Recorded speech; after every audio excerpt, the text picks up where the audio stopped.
Alright, so I'm not exactly sure where this will fall in the video series and what's going on currently, but I've had a lot of problems with steering, suspension lately, and it's really made me dive a lot more into these aspects of the build and understanding them a little bit. And, you know, although the information that I'm probably going to share is fairly rudimentary and basic, you know, it was still some understandings that I came to that allowed me to start to work on things a little bit better. And the hope is that this possibly solves all of my issues. Now, if you've been following along, I've been having some steering issues.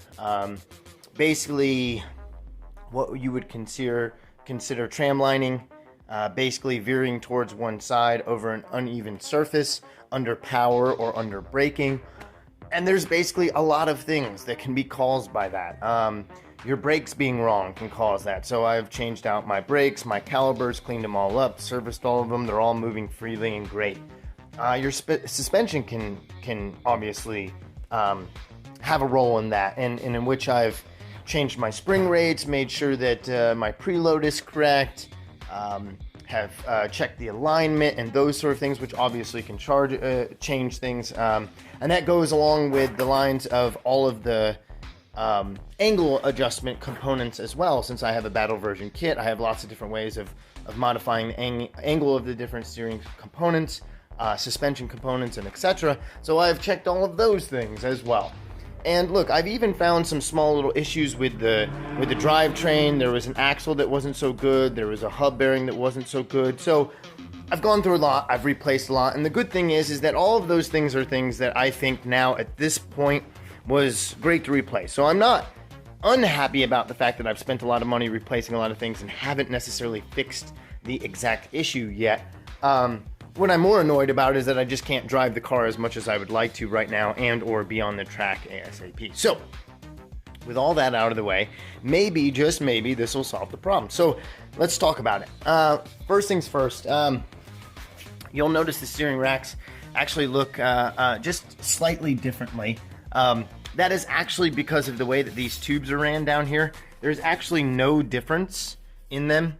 You'll see that those little lines are ran differently, and it's causing the steering racks to lay at a slightly different angle. So if you look at them like this, you might be like, holy crap, you know, those steering racks have changed quite substantially, and you might get confused with that a little bit like I did when I first laid them next to each other. But it's actually, these hard lines are preventing it from laying the same exact way, and they're actually the same exact unit, other than the way that those hard lines lie.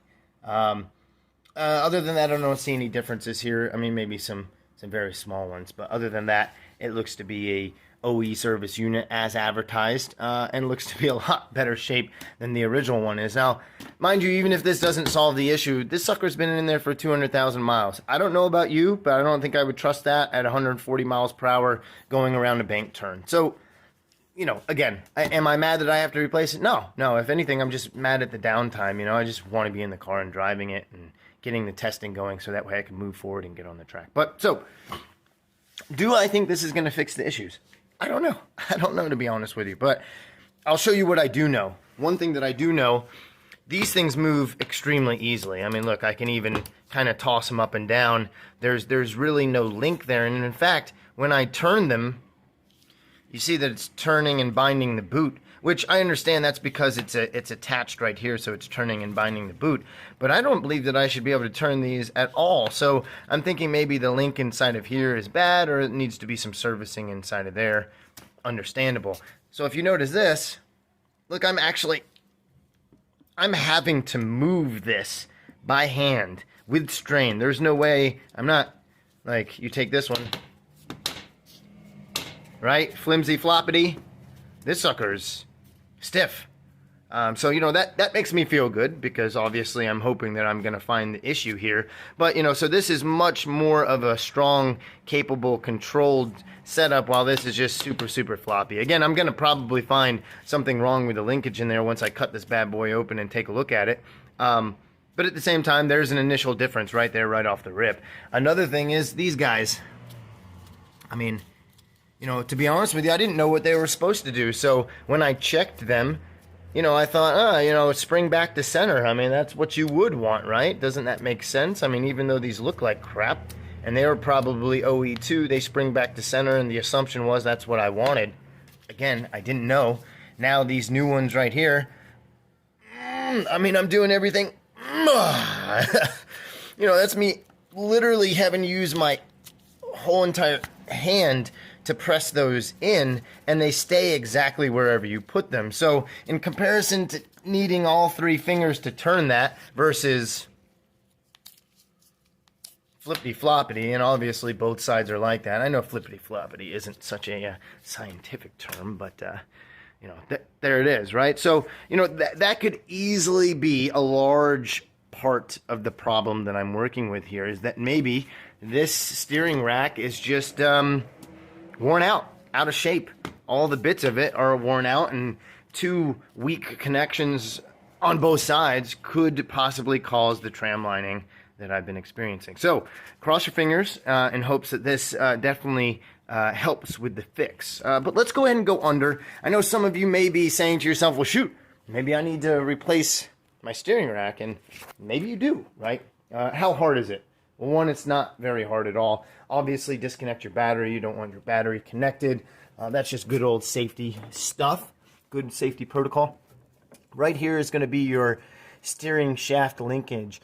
And you really want to keep this as straight as possible. Keep your steering wheel straight. I don't know if you've ever swapped a motor out or something and then accidentally forgot about your steering linkage, and then realized that once you put the motor in, the steering wheel wasn't straight. Well, I know I did that once. So if you didn't do that, good for you. If you had done that, it's because you didn't make sure that your steering wheel was straight when you removed the steering column, if you had to do so in order to swap out your motor. But obviously, if you're swapping out a steering rack, then you're definitely going to need to remove the steering column from the steering rack. You do so with just a simple bolt that goes right there, and then it'll come out no problem. Make sure to, again, indicate what center is and keep your wheel at center when you go to reinstall, and that'll make sure everything's all nicely lined up and you don't have to basically uninstall it just to move that spline around its position. So you have 2 lines that run into it. These 2 guys right there, right? Those 2 guys are actually held in place with this guy right there. And I don't mean held in place, well, I do mean held in place. They're certainly not fastened into it with that 1 bolt, but they're held in place, meaning you won't be able to remove them until you remove that bolt. So that bolt goes right here, holds the hard lines coming through, and then wraps into here. So obviously you have to disconnect the hard lines, pull them out, let it drain. That's what I did, right? And then also disconnect the spline, but then you also need to make sure that you disconnect that small little, it would be a 10 millimeter. I think it was 12 for this guy if we're trying to be super accurate, and then 10 for this guy right here. So you'll need a 10, a 12, and I think 17s are the big boys on front. But by making sure that you disconnect this guy here, everything will be able to hang, and then you'll be able to get those lines completely loose from the rack and get them out of the way for removal. As far as removal is concerned, I mean, obviously you want to have the outer tie rods disconnected from the hub assembly, which is right here. And these bad boys are going to be pretty solid. You know, they got a capsule nut in there with a pin, so you'll need to take that pin out, take the capsule nut off, and then bang, bang, bang, bang, bang until it drops down. I think that was a 17-2. Don't quote me on that. You know, again, these aren't really meant to be instructionals as much as maybe just a general help to understand what you're getting involved with if you start this project. But so there's your outer tie rods. Those pop off. You can really do those at the beginning or towards the end of the process. You just definitely want to do them before you actually take out the bolts that hold the steering rack in place, because then it'll be much easier to drop it down. So again, let's recap. You'll have the steering column to detach there with what I'm assuming was it was a 12 or a 14, and then you'll have the small link here that keeps the hard lines in place, which again was a 12, and then you'll have the 2 hard lines actually going into the steering rack, which you'll need to remove and then allow to let drain. And then you'll have your 2 large bolts at the bottom that go into these positioning holes here, these big boys, and they are located right there and right there. Technically speaking, after you pull those forward, they'll come out forward. You'll have to draw them all the way out. They're super long bolts, so usually twisting them as you pull them out will help because it's got a little bit of load on it. Once you pull those all the way out, the steering shaft will be able to, the rack will push upwards and then forward. And once you get it upwards and forwards, then you can come from the top and bang on the area right at the steering column, and that'll help kind of dislodge it and pull off. I'd love to say you could get it off without banging, but I think a good bit of banging is definitely necessary. Also, if you have any under panels under the car, like I've got a one-piece under sheet, you'll need to make sure to drop that down so you can get access to everything, as if that wasn't super apparent. So it's a very easy job, honestly. It's one of the easier things that I believe that I've done on the car. So that should definitely give you some hope and some promise that if you've got a super old car and you're having some steering issues, if it's at all rack related, I think the rack for a refurbished one was $300. The install process is probably going to take me, I don't know, 2 hours total, on and off. I do my project as I have time, so it's really hard to guesstimate time. But that time is it's simple time. It's not hard time. It's not banging your head time. It's just unscrewing things and pulling them out and going proper about it. There's really that many bolts or that many things to have you held up. So I'll finish the job. I'll take another video. And if I have any issues, I'll definitely describe those along the way. I foresee this to be a very simple install. And honestly, at this point, after seeing the differences between the old rack and the new rack and the play between the inner and the outer tie rods, I think this might be a problem solver.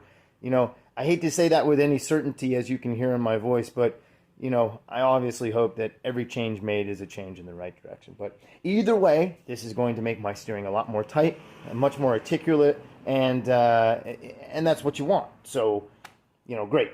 I'm moving in the right direction, whether or not I fix the problem. And sometimes you just have to be a little positive about that and move in a direction of fixing something, even if it doesn't end up being the true solution. Again, it's just another part put on the car to make the car overall better. And in my case, I want it to be the best that I can have it, because I don't want to die. I want to get on the track, I want to race it, but at the same time, I'm not trying to be the fastest man in the world, and I'm certainly not trying to be the fastest MR2 ever. I just want to be able to enjoy something I made specifically for the track on the track. So, I'll get it in and report back, and let's see what happens.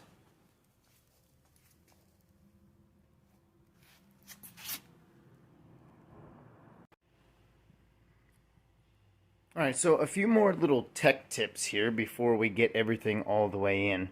One, you will want to bleed out your system. All of the fluid that was in there before is old, bad, could have rust in it, other particulates, blah, blah, blah. So I hooked up my power bleeder and bled it out, pushed air in the top, pushed air throughout the whole system, added some extra new power steering at top, pushed it all out, got it all out the bottom. So that's super important to do to make sure you get that old crap out before you put the new crap in. Now, in addition to that, if you're wanting to make sure that you don't have to get an alignment, or maybe not right away, or just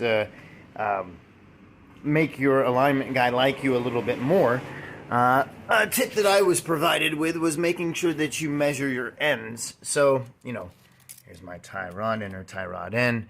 I measure that distance, and then I duplicate that distance over here. And then same thing on the opposite side. Have a little bit more. Here's my distance.